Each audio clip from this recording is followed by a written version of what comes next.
concept that we all came up with and stuff. But one morning I was sitting in office and I got a call from Bangalore.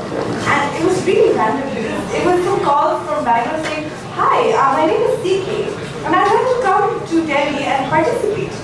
And I was like, how do you know about this in Bangalore? So apparently the article was published in Bangalore, and I would like to welcome CK all the way from Bangalore, who is come all the way to perform here. Hi, CK, and welcome.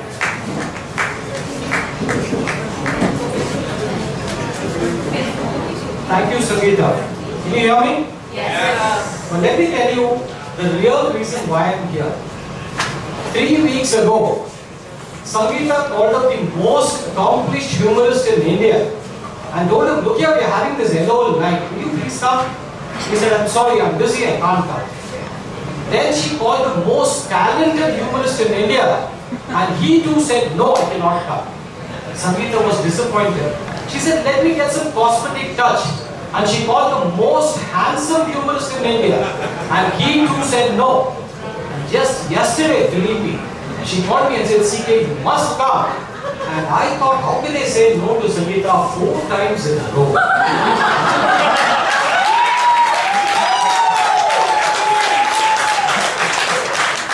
That's why I'm here today. By now, you must have guessed that modesty is not one of my stronger words. But I'm sure you must have guessed that the sense of humor I have when I call myself handsome. Right? Thank you, Sangeeta, for that introduction, which was correct. Frankly, it's very difficult for people to get introduced in the right manner, even after sending you CV right in advance. I'm reminded of a guy called David Collins, who was introduced in such a way by an MC like this. "Ladies and gentlemen, please help me welcome David Collins, an outstanding businessman who made $1 million in the stock markets in 1961 in Pennsylvania." David Collins was happy, but he was slightly embarrassed. He said, "Thank you, but I'd like to clarify, it was not 1961, it was 1971. It was not Pennsylvania, it was California. It was not at the stock markets, it was at the races. It was not $1 million, it was just $10,000. And it was not me, David Collins, it was my brother, Michael Collins. And he did not make it, he lost it." Of that introduction, I think Sangeeta did a pretty decent job. Thank you so much. Now, frankly, I'm not a stand-up comedian. And let me tell you something, dying is easy, but comedy is hard. I'm just a humorist who helps people use humor in their speeches. Imagine trying to make people laugh every time. Very difficult. But tell me, why is it so difficult to make humor? Tell me. Because it's subjective. It's subjective?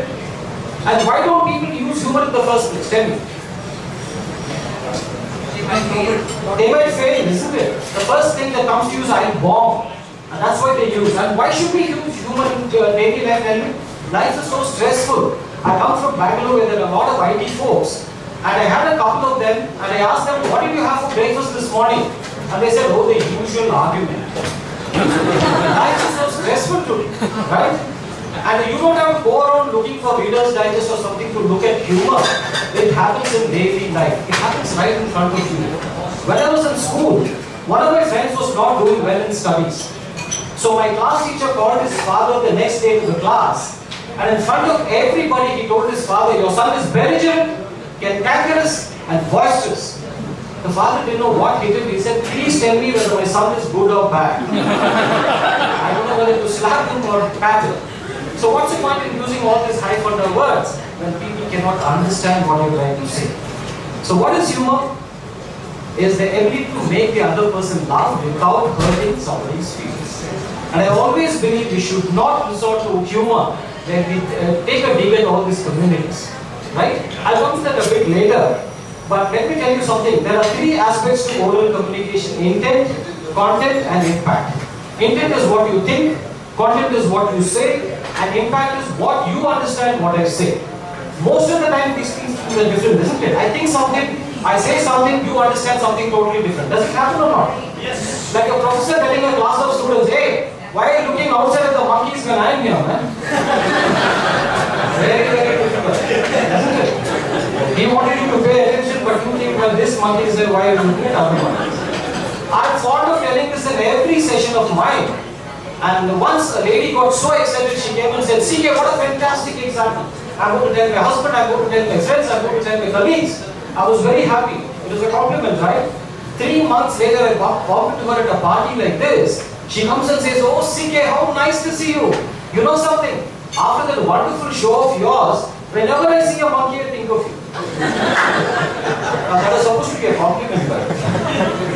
But let me tell you, I'll just conclude this with A, B, C of using humor. Anybody can use humor. What is A? Be accurate when you use humor. Don't use a lot of words and confuse the other party. Use simple, short, but accurate words. What is the plural of goose? Can somebody tell me what is the plural of goose? Geese. There was a guy who didn't know what the plural of geese was. He wanted 2 geese from a shop. So he writes a note. Please send me 2 gooses. Something tells him it's wrong. Then again he sends, please send me 2 geeses. Now that is also wrong. Finally, you know what he writes? Please send me 1 goose. Also send 1 more goose.